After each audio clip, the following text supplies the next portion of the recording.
다들 행복한 하루를 보내고 계신가요? 사연을 보내려고 하니 어떻게 물꼬를 터야 할지 감이 잘 안 잡히네요. 안녕하세요. 저는 얼마 전에 한국에 들어온 40대 여자입니다.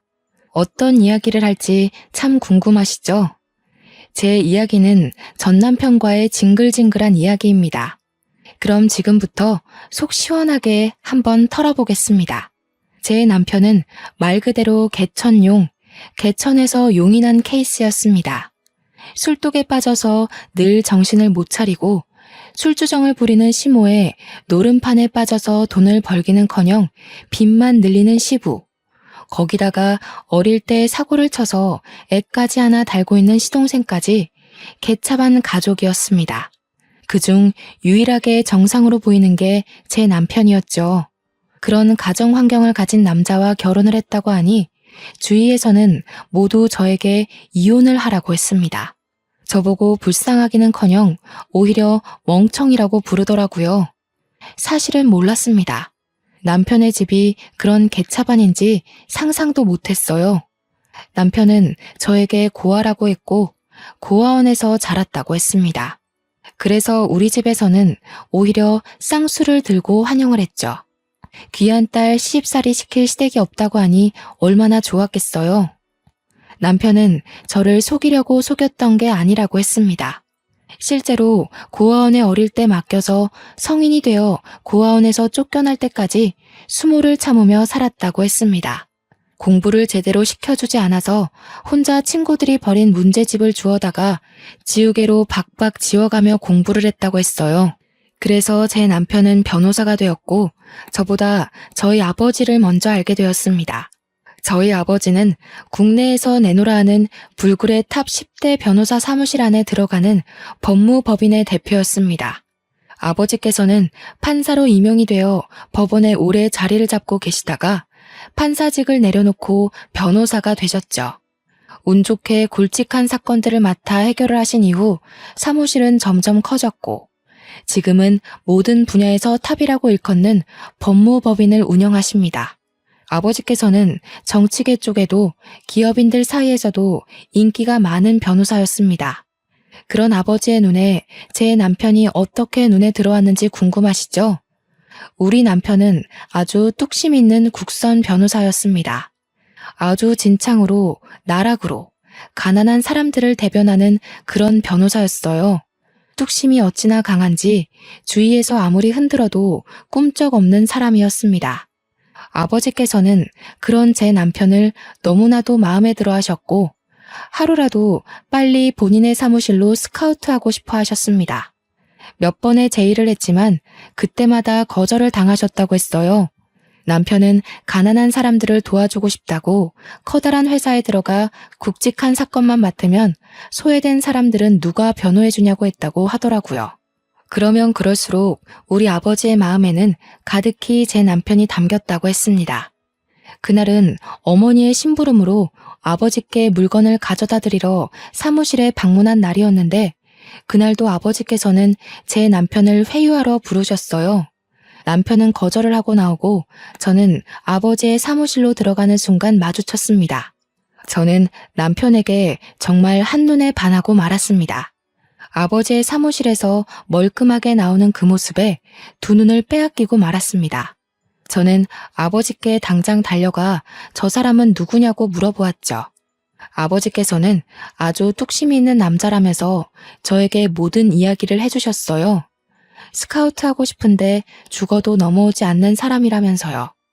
저는 그날 하루 본 제 남편의 얼굴이 잊혀지지 않아서 시름시름 앓았습니다.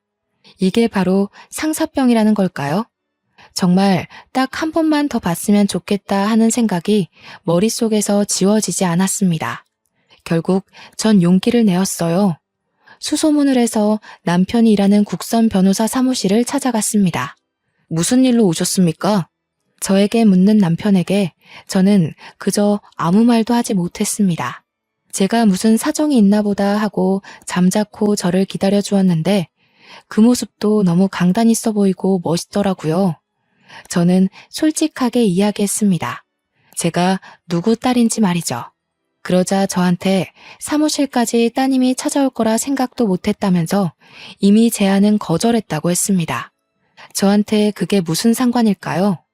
아버지 회사랑은 관계없이 찾아온 거여서 저는 당당하게 데이트 신청을 했습니다. 그러자 얼굴이 새빨갛게 변하면서 말을 잇지 못하시더라고요. 저는 그 뒤로 매일같이 국선 변호사 사무실을 출입했습니다. 도시락을 싸들고 가기도 하고 직원분들의 커피를 바리바리 싸들고 방문을 하기도 했죠. 처음에는 부담된다며 거절하더니 제가 들은 척도 안 하고 계속 방문하자 포기한 듯 싶었습니다. 직원들은 오히려 제가 가져올 간식거리들을 기다리는 듯 했어요. 그렇게 3개월을 내리 출석했더니 저에게 이야기 좀 하자고 하더라고요. 저는 드디어 저에게 기회가 온 것이라고 생각했습니다.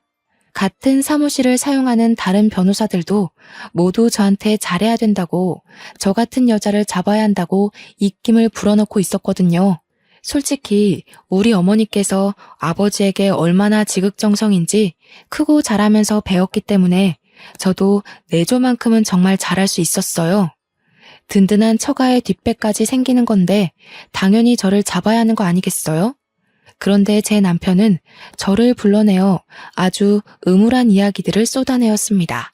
나는 고아예요. 우리 부모는 나를 버려두고 방치했고 결국 고아원에 가게 되었습니다. 지긋지긋한 사람들이었어요. 당신은 항상 행복하고 예쁜 것만 보고 자랐을 거 아닙니까?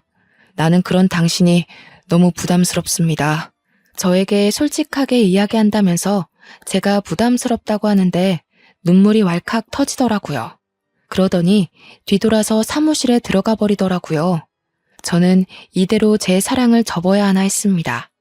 처음에는 너무 가슴이 아파서 숨을 쉴 수조차 없었어요. 하루가 가고 이틀이 가자 배가 고프고 의욕이 생기더라고요. 10번 찍어서 안 넘어가는 나무가 없다고 하잖아요. 딱 3일째 되는 날부터 다시 남편의 사무실에 얼굴 도장을 찍기 시작했습니다. 그리고 남편이 저를 쫓아내려고 하는 순간 정면 돌파를 했어요. 제가 부담스럽다고 했지만 저를 싫어하는 건 아니잖아요. 남편은 허를 찔린 듯한 얼굴을 했고 저는 이 남자의 진심을 엿볼 수 있었습니다. 이 사람은 정말 나와 자신의 집안 차이나 살아온 모든 것이 맞지 않는다고 느꼈을지언정 저를 좋아하고 있다는 건 확실하다고요. 그래서 저는 더 이상 뒤로 미루지 않았습니다. 이 사람을 끝까지 쫓아다니기로 마음을 먹었죠. 그래서 8개월이 지났을 때 이 사람은 저에게 항복을 했습니다. 제 마음을 받아주기로 했어요. 저는 정말 행복해서 날아갈 것 같았고 남편은 저의 아버지 회사로 스카우트 제의까지 받아들이게 됐습니다. 우리 아버지는 저에게 정말 복덩이라고 하셨어요. 우직한 남편이 아버지의 사무실에 입성하자 아버지는 정말 평생 소원 다 이뤘다는 말을 하셨죠. 저는 이때다 싶어서 남편과 연애 중이라는 사실을 밝혔고 아버지는 아주 놀라워하시면서도 축하를 해주셨어요.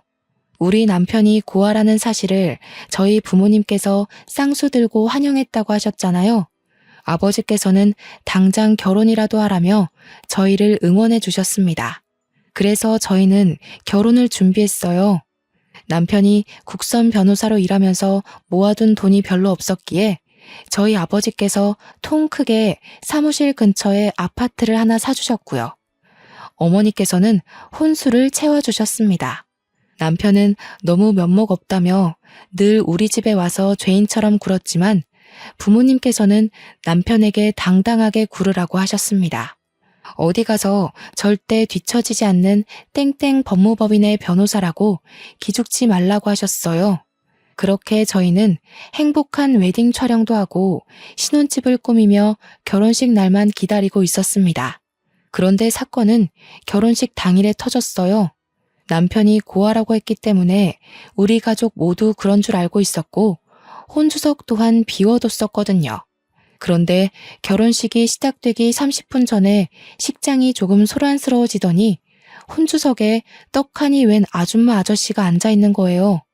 저는 신부 대기실에서 소식을 듣고 너무나도 황당해했고 남편은 신부 대기실에 찾아오지도 않았습니다. 저는 이게 어찌된 일인가 싶어서 인사를 드리고 있는 부모님을 황급히 호출했어요. 그러자 어머니께서 제게 오셔서 너무 황당하다며 이야기를 해주시는 겁니다. 글쎄, 이서방의 부모가 맞다네. 분명 고아라고 했었는데 그게 고아원에 버려두고 성인이 될 때까지 찾아오지 않았었나 봐.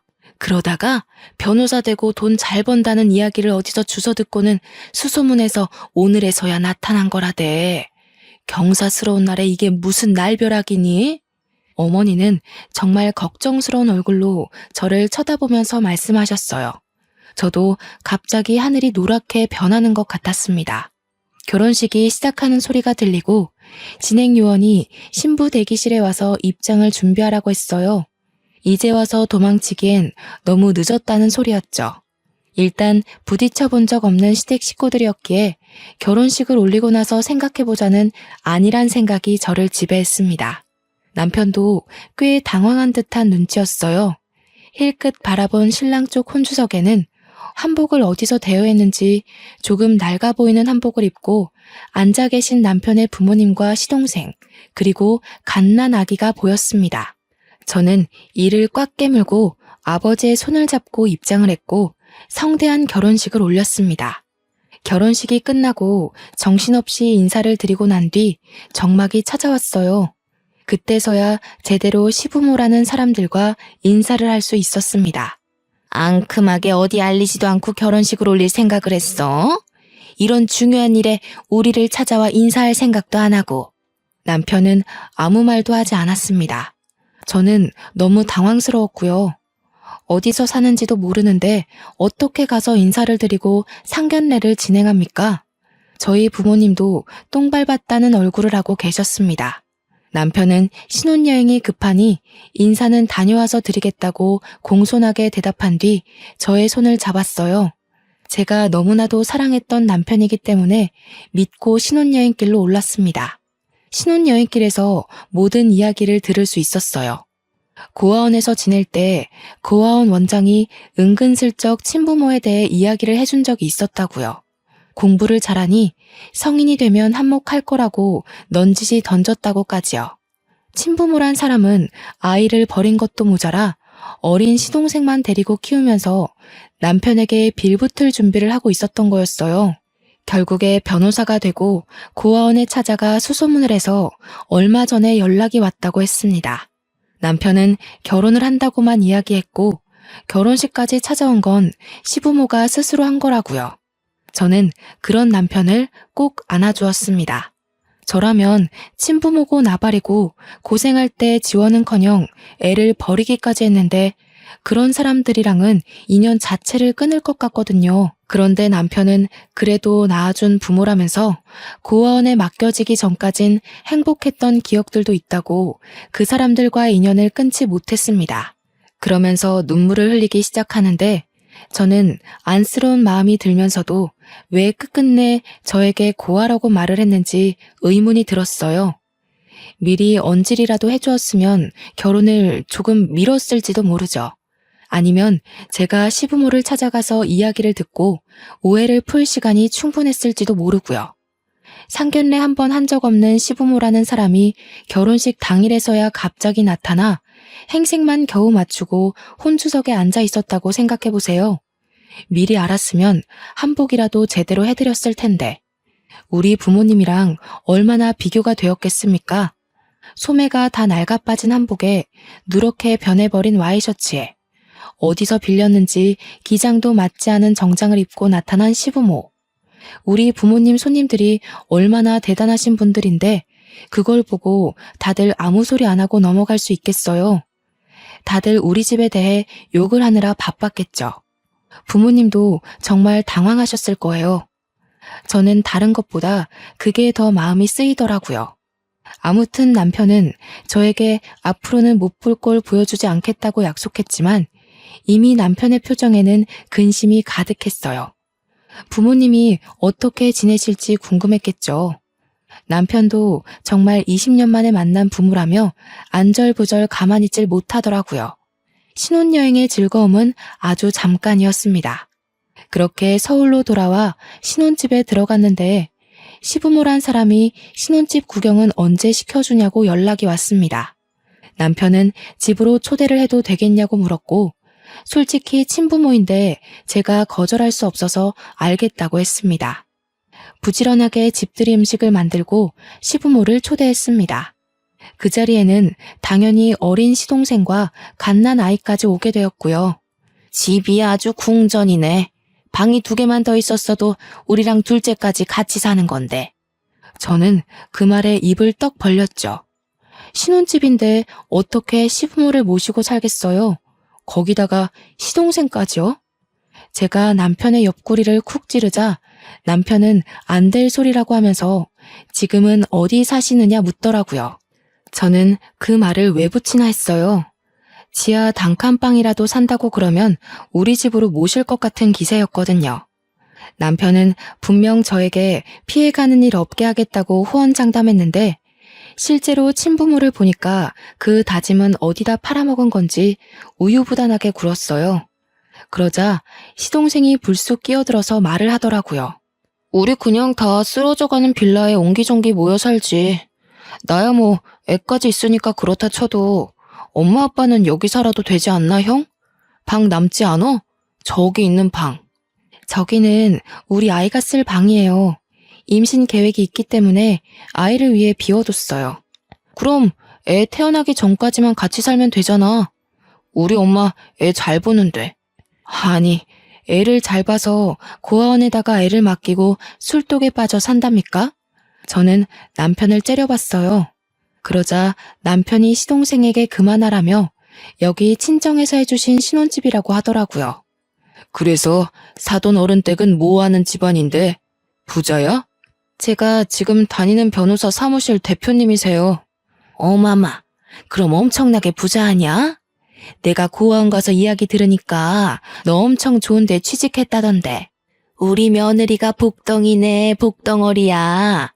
우리도 그럼 집 한 채 해주나? 저희 집에서 왜 집을 해드려요? 저희 신혼집도 친정에서 해주신 거예요. 제가 정색을 하고 이야기하자 시부모도 시동생도 입을 꾹 다물었어요. 생긴 게 동글동글해서 사납게 굴 거라곤 생각 못 하셨나 보더라고요. 저는 재빨리 음식을 내왔고 음식이 모두 동나자 피곤하다는 핑계로 시댁 식구들을 내쫓았습니다. 남편은 시댁 식구들이 사라지고 나서야 저에게 미안하다고 사과를 했어요.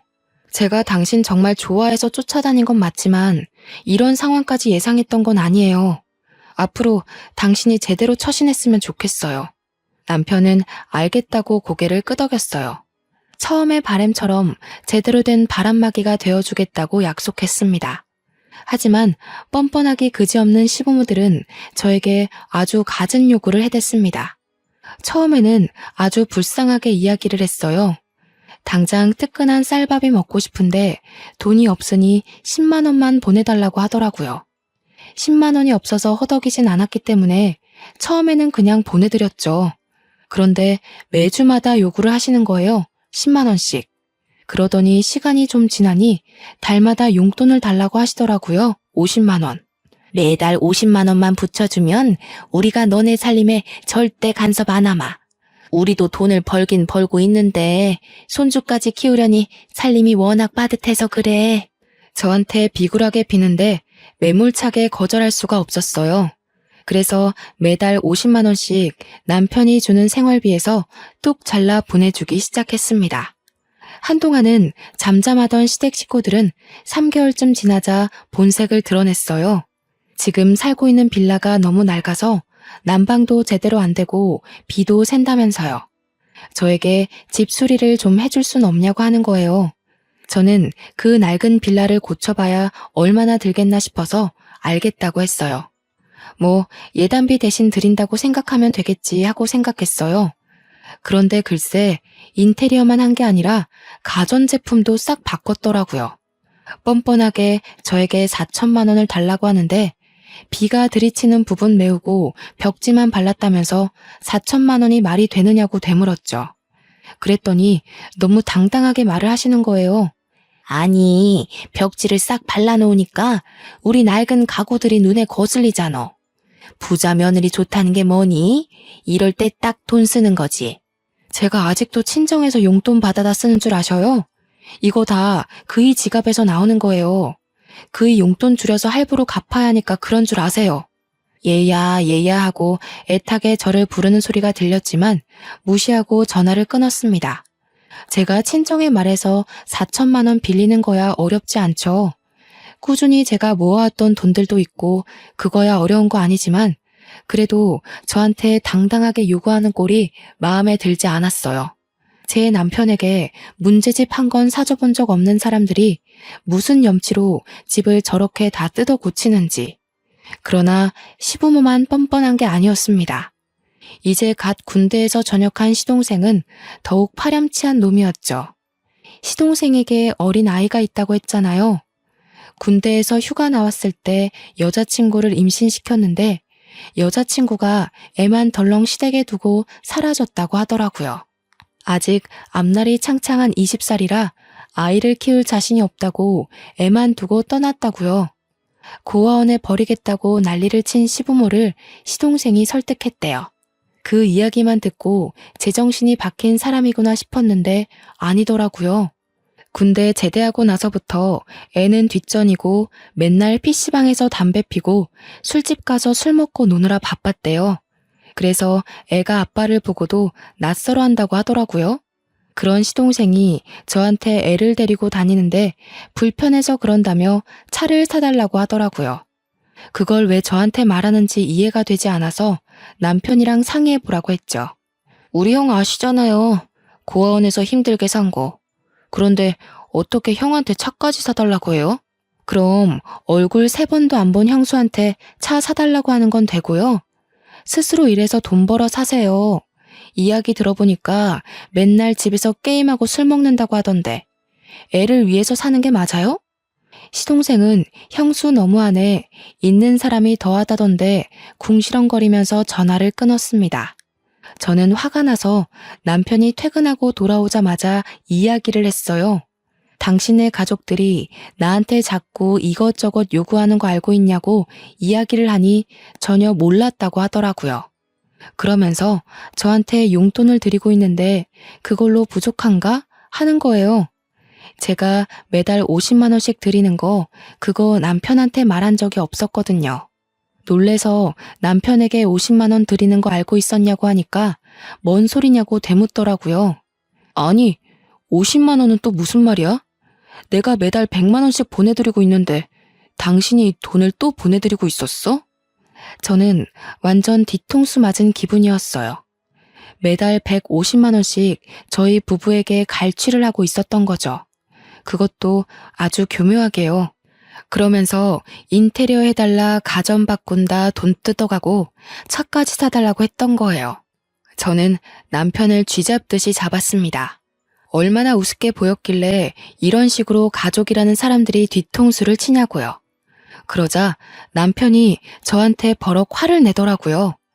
아무리 그래도 자기 가족을 너무 우습게 보는 거 아니냐면서. 저는 너무 어이가 없었습니다. 지금 사기 결혼 당한 기분을 맞게 하는 게 누군데 나한테 화를 내는지, 속된 말로 남편까지 다 짜고 친 거 아닌가 하는 생각까지 들었어요. 그렇게 며칠 동안을 남편과 냉전 상태로 지냈습니다. 솔직히 저도 먼저 화해하고 싶은 생각이 전혀 들지 않았고 남편도 계속 고집을 부리고 있었습니다. 저에게 자기 가족을 사기꾼 취급한 걸 사과하라고 하더군요. 저는 끝까지 하지 않았어요. 고아원에 갖다 버린 부모 뭐가 그리 불쌍하고 안타까워서 저러는지 이해가 가질 않았습니다. 그 뒤로 남편과는 깊은 대화를 잘 하지 않게 되었어요. 남편은 무슨 일이 그리 바쁜지, 아버지 회사 일을 혼자 도맡아서 하는지 야근하기 일쑤였고요. 하루 종일 저는 답답함과 싸워야만 했습니다. 오죽하면 정말 이혼까지 생각을 했을까요? 하지만 남편이 열심히 일할수록 우리 아버지의 사위 칭찬은 입이 마를 날이 없었습니다. 어딜 가나 자랑을 하고 다니시더라고요. 딸이 개차반 시댁에 시달리는 건 전혀 모르시고요. 하지만 아버지 어머니를 속상하게 하고 싶지 않아서 꾹 참았습니다. 어차피 제가 확 쏘아대면 별다른 요구를 하지 못하고 전화를 끊으셨거든요. 남편이 일에 중독된 지 몇 개월이 지나고 시동생에게 급하게 전화가 왔어요. 문제가 생겨서 아이를 두고 밖에 나가야 하는데 시부모도 집에 없다고 애 좀 봐줄 수 있냐고 묻더라고요. 이미 아이는 18개월 정도 된 상태였기 때문에 이유식도 따로 필요 없다. 밥이랑 김만 줘도 된다고 했어요. 급하다는데 오죽 맡길 사람이 없으면 저한테 이런 부탁을 할까 싶어서 알겠다고 했습니다. 시동생은 저희 집으로 찾아와서 아이를 맡기고 최대한 빨리 오겠다면서 사라졌어요. 저는 졸지에 난생 처음 애를 보게 되었습니다. 남자아이였는데 생각보다 너무 활발하더라고요. 정말 세상의 모든 어머니들, 할머니들, 그리고 보육교사들을 진심으로 존경하게 되었습니다. 고작 18개월인데 어찌나 빨빨거리면서 온 집안을 구석구석 뛰어다니던지 거기다가 체력이 엄청 좋은지 지치지를 않더라고요. 하루 종일 숨바꼭질에 술래잡기에 말도 제대로 못하는 아기와 뛰어놀았더니 진이 다 빠지더라고요. 남편은 밤 9시가 돼서야 퇴근을 했고 그때까지도 시동생이 나타나지 않아서 저는 거실에서 아이와 함께 잠이 들었습니다. 아무래도 하루 종일 뛰어논 탓인지 애는 뒤척이는 기색 없이 잠들었어요. 밤 11시가 넘어서야 시동생이 헐레벌떡 집으로 찾아왔고 잠든 아이를 보내주었습니다. 저한테 연신 감사하다고 인사를 하는 시동생의 입에서 약하게 술 냄새가 느껴졌어요. 저는 어디를 다녀왔는지 궁금하진 않았지만 좀 찝찝하더라고요. 도련님 술 드셨어요? 애 안고 집까지 잘 가실 수 있어요? 설마 뭐 애 떨구겠습니까? 제가 차가 있었으면 안전하게 데리고 갔을 텐데. 술 드셨으면서 무슨 운전이에요. 조심히 가세요. 그러자 남편이 조용히 옷을 입더니 데려다 주겠다고 하더라고요. 참나, 지 가족 생각은 아주 끊임없이 하는 것 같았습니다. 저는 별다른 이야기하지 않고 방으로 들어왔어요. 대충 40분쯤 지나니 남편이 다시 집으로 돌아오더라고요. 그러더니 저한테 시댁에 경차라도 한 대 사줘야 할까 하는 겁니다. 저는 펄쩍 뛰었어요. 지금 고정적으로 나가는 돈이 얼만데 경차까지 사주냐고 하니까 조카가 아기라서 차가 있어야 할 것 같다는 거예요. 저는 방금도 술 먹고 들어온 시동생에게 운전대를 내어줄 수 있냐고 다 같이 죽는 거 아니냐고 했습니다. 그러자 남편이 또 무슨 말을 그렇게 하냐고 저한테 화를 버럭 냈어요. 제가 알던 남편이 아닌 것 같았습니다. 우직하고 강인하고 누구보다 남을 배려하며 살았던 남편이었는데 약한 사람들을 위한 변호사가 될 거라고 했었는데 말이죠. 결국 남편은 중고차로 소형 세단을 시댁에 사주었어요. 경차를 사주겠다고 하더니 소형 세단을 사준 거 보고 저는 혀를 끌끌 찼습니다. 그렇게 차까지 사주고 나니 남편이 분명 용돈 남는 거 하나 없어야 하는데 이 남자 자꾸 어디서 돈을 쓰더라고요. 시댁에 소고기를 보내고 조카를 준답시고 몇십만 원짜리 장난감을 사주고 저는 아버지에게 슬쩍 남편의 연봉이 올랐냐고 물어봤는데 그건 아니라고 했어요.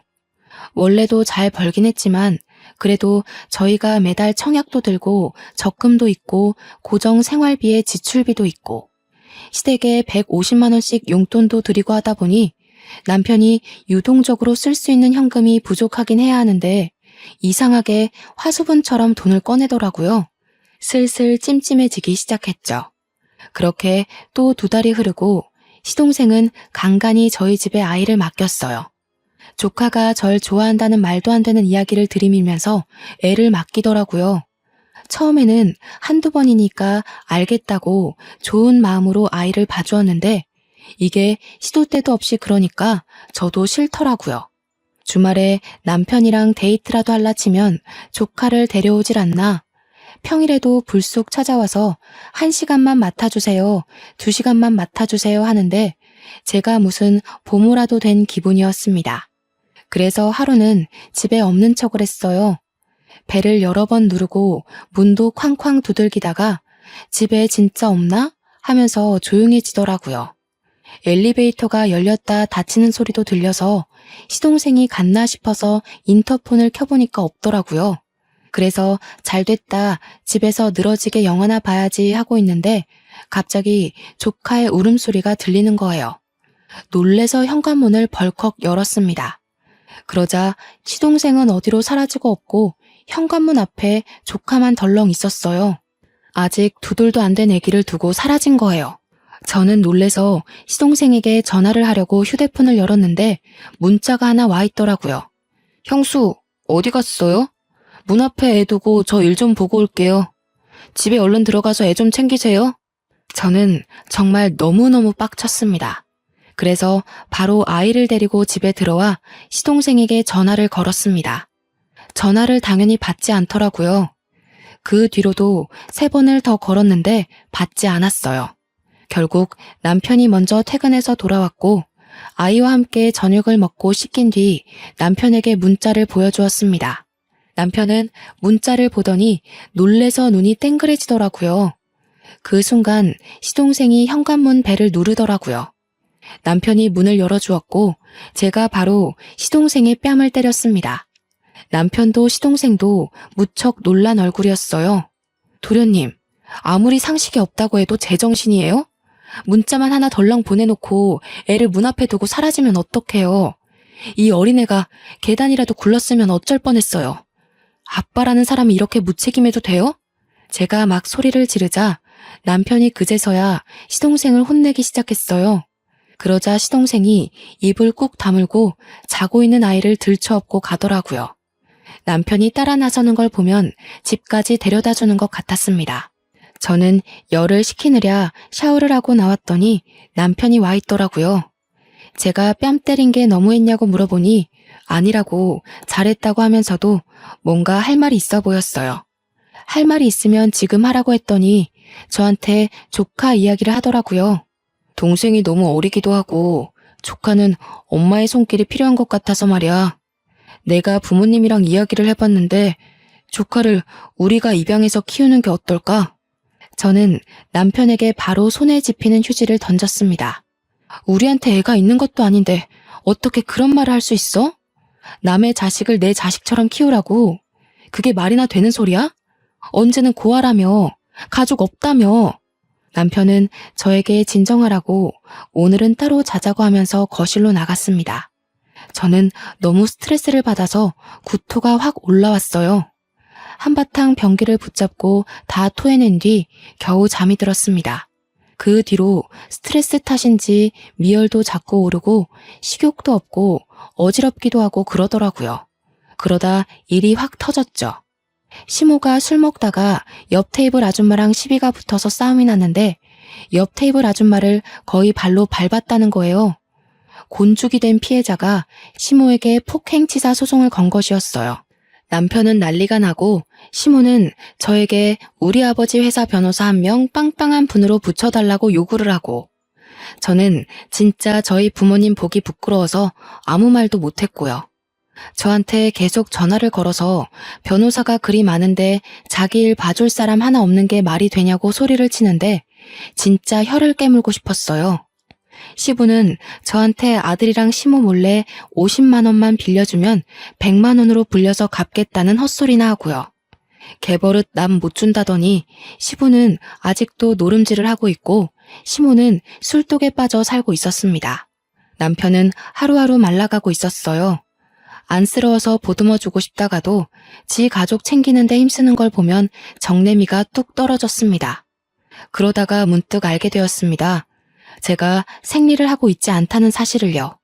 저는 바로 약국에 가서 임신 테스트기를 했고 선명한 2주를 확인했습니다. 이걸 경사라고 해야 할지 악재라고 해야 할지 너무나도 두려웠어요. 남편에게 점점 신뢰를 잃어가는 와중에 덜컥 임신이라뇨.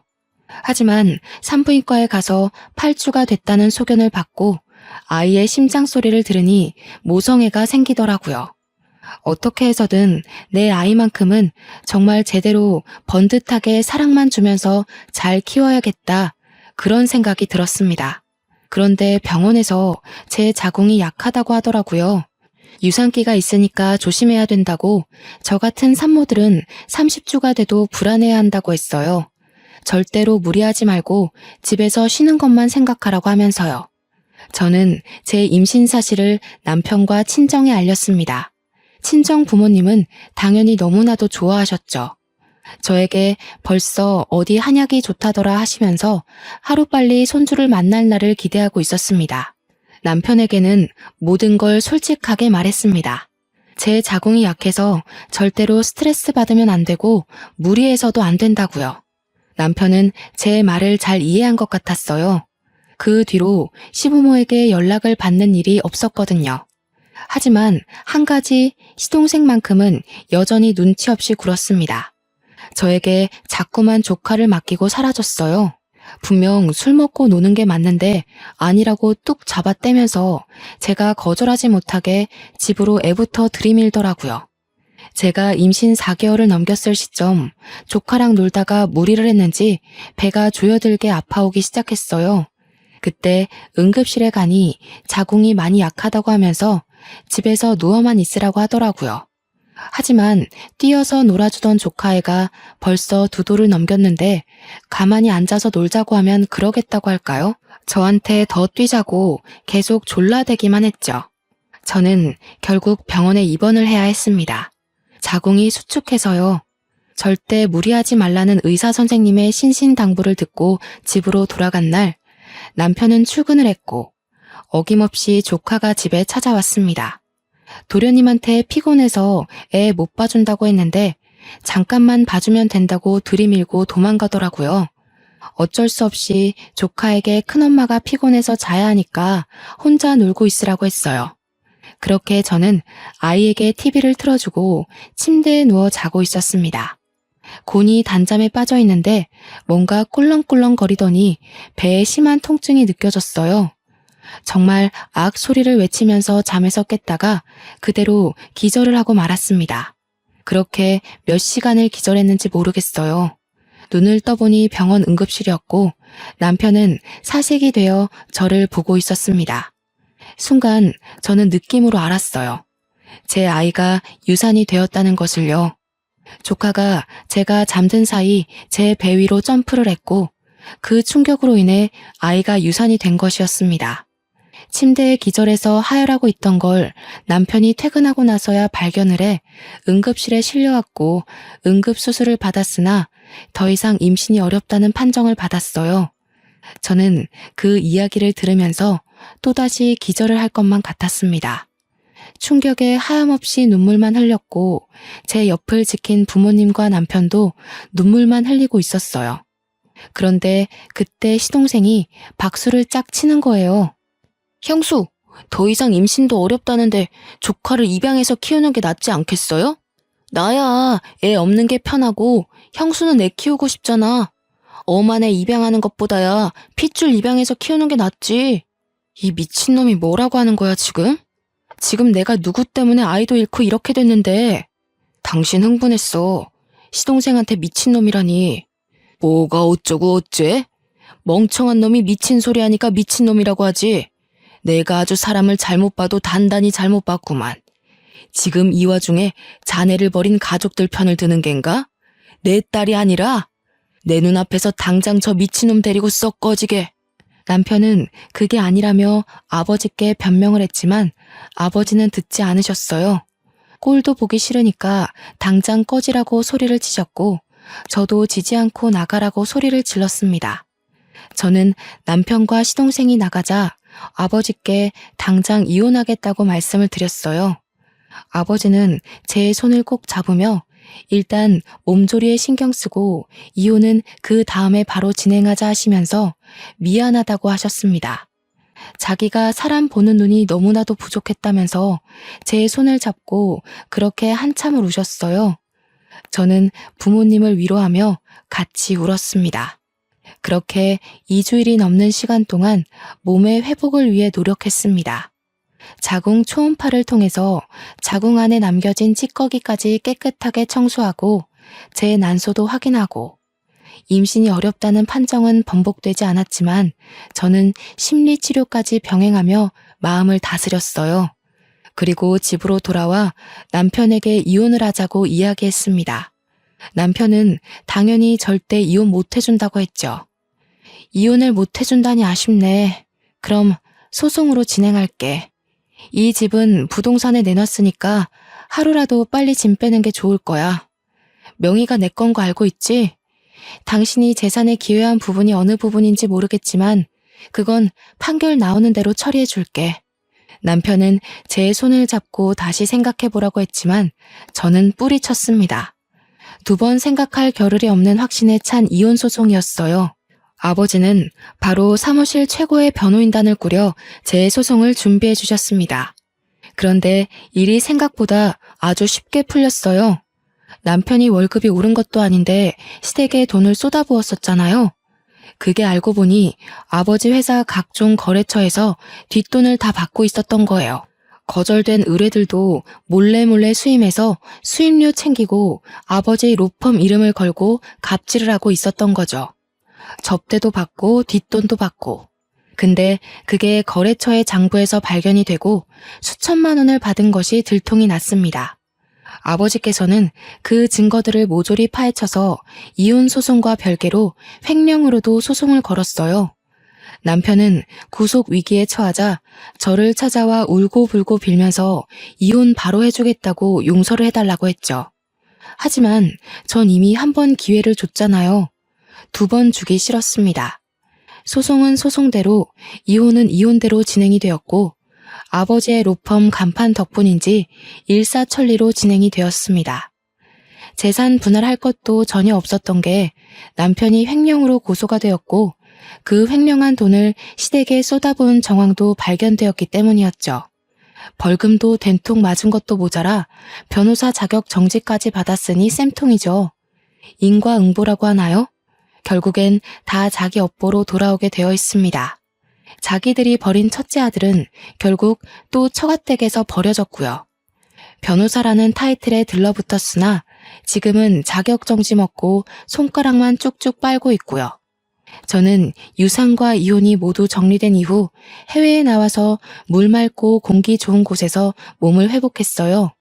지금 스위스의 로잔이라는 도시에 온 지 2년이 넘었는데 참 한적하니 좋습니다. 늘 풍경은 다채롭고 제 마음의 감정을 잘 다스려주고 있습니다. 내일은 또 어떤 자연이 저를 감싸줄지 아주 기대가 돼요. 날이 점점 추워지고 있습니다. 감기 조심하시고 항상 행복하게 좋은 것만 보고 지내셨으면 좋겠어요. 저도 곧 한국에 들어갈 예정이라 또 다른 저의 여정이 기대가 되네요. 제 이야기 들어주셔서 감사합니다.